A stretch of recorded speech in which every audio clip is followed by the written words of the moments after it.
A God experience. What does that even mean?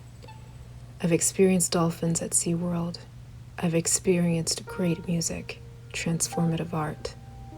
I've witnessed hardship. I've experienced joy. But no matter the experience, its feeling always ends when the experience does. So to experience God, does that mean there's an end to experiencing Him? Did humanity experience Him, write about Him in the texts of old, and then trade Him out for random feelings of inspiration? Will AI become the considered God revised as it modifies our experience of convenience? I've experienced depression. It sucks. I've felt the joy only true love can bring too. I'm experiencing the years go on and the accountability each decision holds. But one thing for certain, two things for sure. Feelings do not relinquish responsibility. They might add a dimension to the weight of discipline, but feelings do not matter when we weigh productivity. I can experience my feelings independent of where I am and apart from knowing what needs to get done. I can acknowledge feelings, but it's my choice if I give my feelings the rule over completion of the task I've been assigned. A God experience, but that's every breath. When we're denied breath, it's a matter of short time before we cry out, "Oh God." Even mice struggle not to drown in the pool. The fear of dying seeps in for those who haven't finished what they've started life to do. And for those who are ready, there's an acceptance. Strange as life is, it's guaranteed to start and it's guaranteed to end. Life is an experience. Feelings color its walls and flow out of random stimuli that anoint themselves on light. To claim to have experienced the Creator is to say I felt Him once, but to know Him is to acknowledge that sense itself is given for a reason, and there is a purpose behind its design. There's a purpose behind the entire design, and I've been determined for 7 years to find it. I didn't assume I knew the answers. I knocked on many doors based on the colors they emitted. A technicolor rainbow of choices has led my spiritual sight. My imagination ruled my days, but when I was too broken to dream, my reality pushed me to find comfort. And comfort is still only an experience. It is not an identity. So, as the high numbs, I know the low must follow, and sleep always wakes unless the time has run out. Each day we face a new set of colors, but the light we eat consumes the vision's purpose.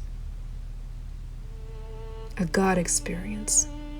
A rich man cannot buy it, and poverty cannot guarantee it.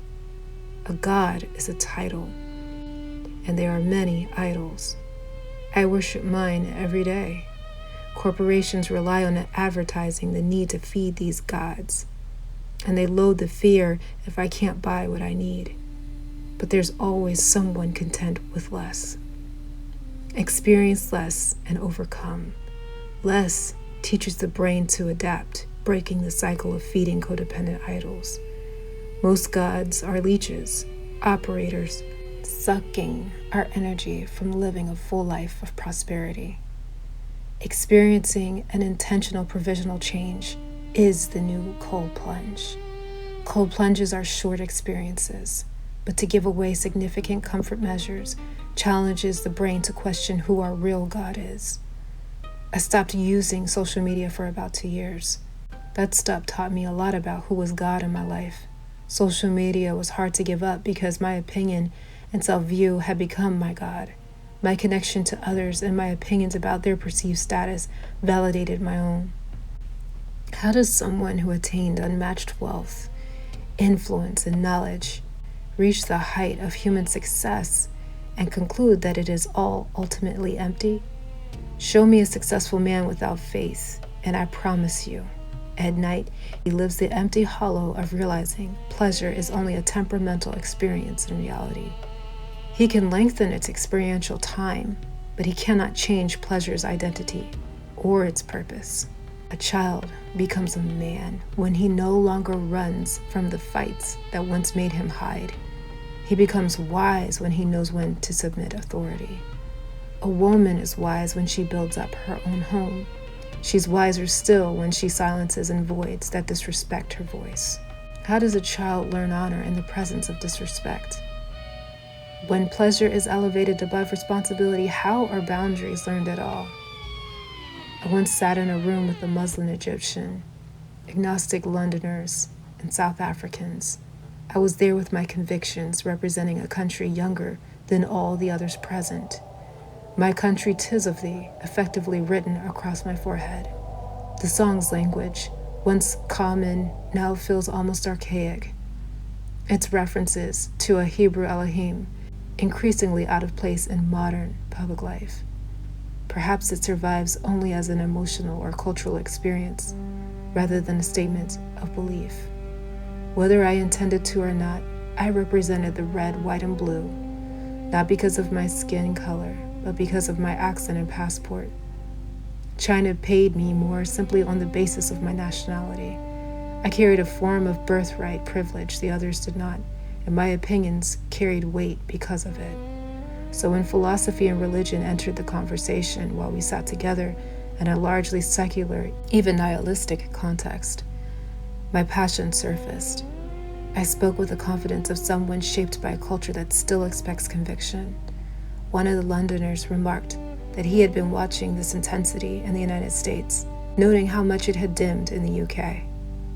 That comment lingered.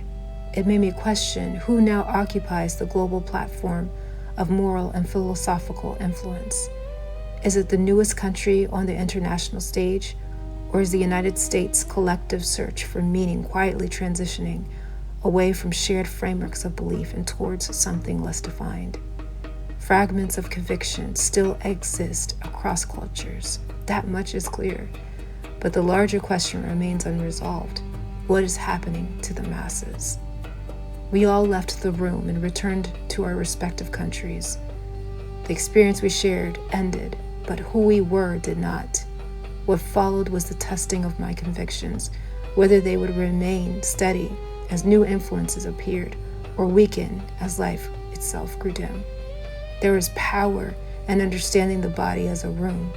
I choose what enters my ears, my eyes, and my mind. I decide what is allowed to stay in my heart. Some things are experiences, temporary, situational, and passing. Others remain with me, even when everything else falls away. I know my breath will one day stop. Until then, I move through the world, aware that much of life resembles an arcade. Immersive, distracting, yet finite. Experiences flash and fade, meaning does not. So is God an experience? No, He is everything.